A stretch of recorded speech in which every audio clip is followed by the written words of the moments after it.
So for my fountain project, I created a small bowl for the top part of the fountain. This bowl is sitting on a plaster form, and I used a sponge to hold the form as well. My idea is as the bowl fills up, it'll kind of fill up and then overflow. And so that will create kind of a waterfall effect. So I want to think about that as I'm trimming this. Couple of things that you're going to notice when you make a bowl like this using, these are called hump molds. They're just a hump of plaster that you can put them over. You're going to find most of the time you need to trim the edge. So I'm going to go ahead and do that now with an X-Acto blade. Okay, when I trim with an X-Acto blade, what I like to do is I like to get something the same height as it. I insert the X-Acto blade inside, and then I put one hand here as I turn the bowl. I'm trying to get a clean edge. So as I turn the bowl, I'm cutting, and I'm cutting a clean edge all the way around the bowl.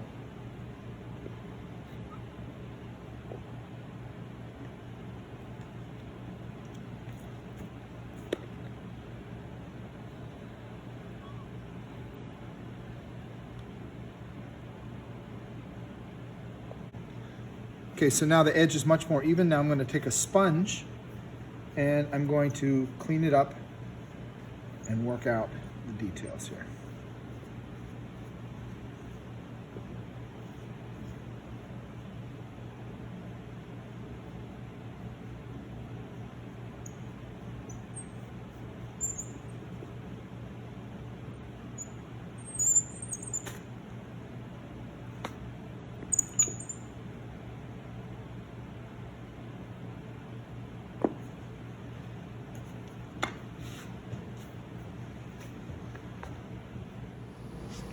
Okay, so I am creating the base for my fountain. I rolled out a slab and put it over a mold, and now I'm pressing in a texture.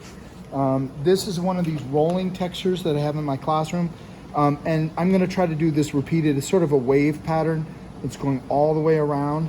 And so what I'm doing is I'm just rolling that very firmly into the clay, and the clay is fairly soft. I rolled it out about an hour and a half ago, and I didn't want to do it right when the clay was super wet, so I was kind of waiting for that. And as you can see, I'm getting a little bit of overlap, but I don't mind that so much. And this will look really interesting when I put the glazes on here for my bowl. So this will be the base part of it, and then I'm going to do the upper part. Kind of like a waterfall is my idea. That's how I kind of want my fountain to look like. So anyways, that's sort of the way that looks.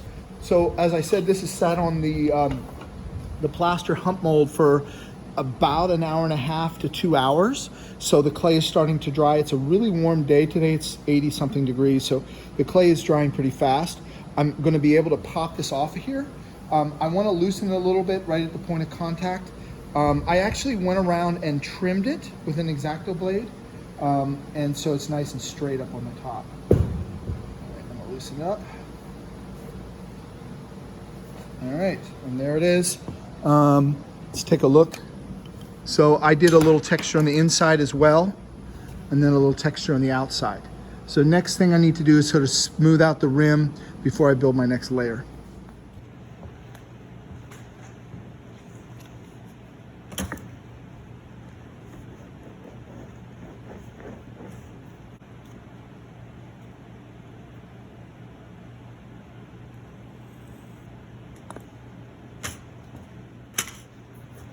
Okay, so for the exterior tube that's going to hold up one of the bowls, I'm using this cardboard tube inside of just a recycled cardboard tube. And so what I've done is I've rolled out a slab that is exactly 1 foot by 8.5 inches. And that's going to be my slab for holding the upper bowl. I measured this out and I made it just slightly bigger so that when I move this around, I'm going to be able to get a perfect tube. Okay, when I put my tube together, I'm using, this is a 1/2 inch thick slab. It's thicker than the other slabs, but it's holding up that weight. So I want to make sure that it's sturdy enough to do that. In order to attach it, I'm going to use some slip on both ends. And this is very fresh clay. I just rolled this out. So generally I wait to slip and score it, but because this is a curved slab, I need to do some work on it, including the texture, and I want to do that now before the clay is too dry.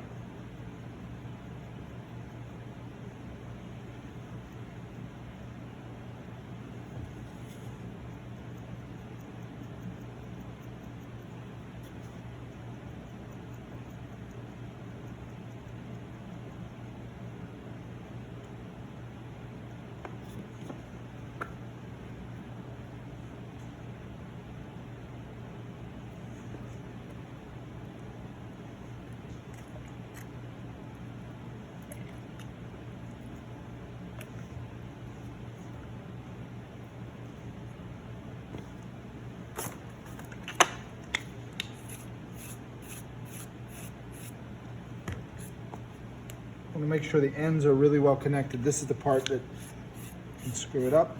I also want to make sure the outside is pretty even.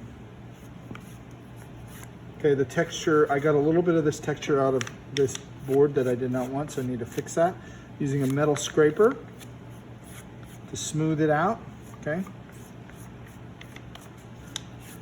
And get rid of the unwanted bumps and bruises.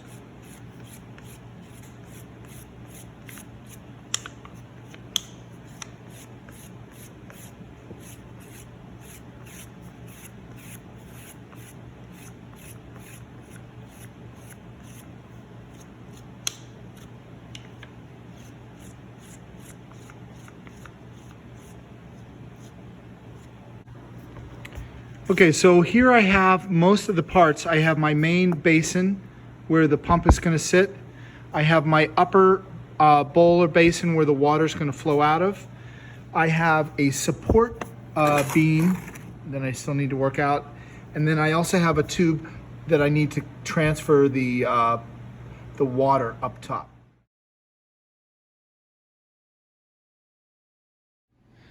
Okay, so I'm connecting, this is the support beam, sort of the center structure. It's kind of like on this fountain here where you've got sort of a center structure. So on mine, it's a kind of a tube, and this is the bowl that's gonna hold up. So what I've done is I figured out the location of it to kind of be in the center, and now I'm gonna slip and score it.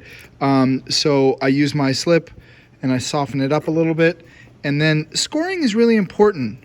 Scoring is really where the connection takes place. The slip is sort of the glue. But having the score marks is really important. And I like to dig sort of a deeper groove as I'm scoring so that it's not just a surface scratch, but rather kind of a groove, okay? And that will make a better connection. On the top of the tube, I'm gonna do the same thing. So you can see I'm doing a little hair drying here. I'm kind of drying out my piece a little quicker as I go.